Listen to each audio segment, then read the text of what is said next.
আর অতি অল্প দিনের ভিতরেই বাংলার প্রতিটা জনপদ কাঁপবে।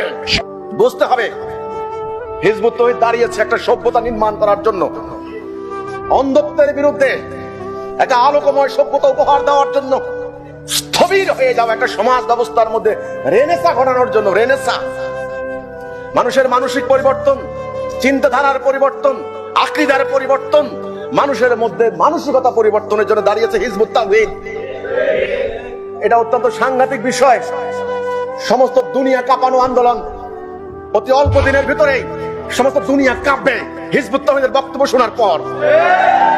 সময় বেশি বাকি নাই, আর অতি অল্প দিনের ভিতরেই বাংলার প্রতিটা জনপদ কাঁপবে। কারণ তারা আন্দোলন করবে, করুক।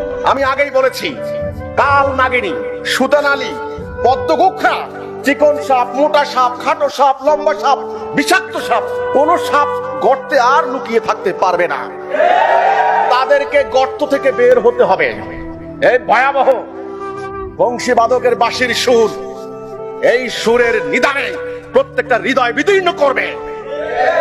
হবিগঞ্জে মাত্র একজন দুইজন, ওই একজন দুইজনের জ্বালায় তোমাদের ঘুম হারাম হয়ে গেছে।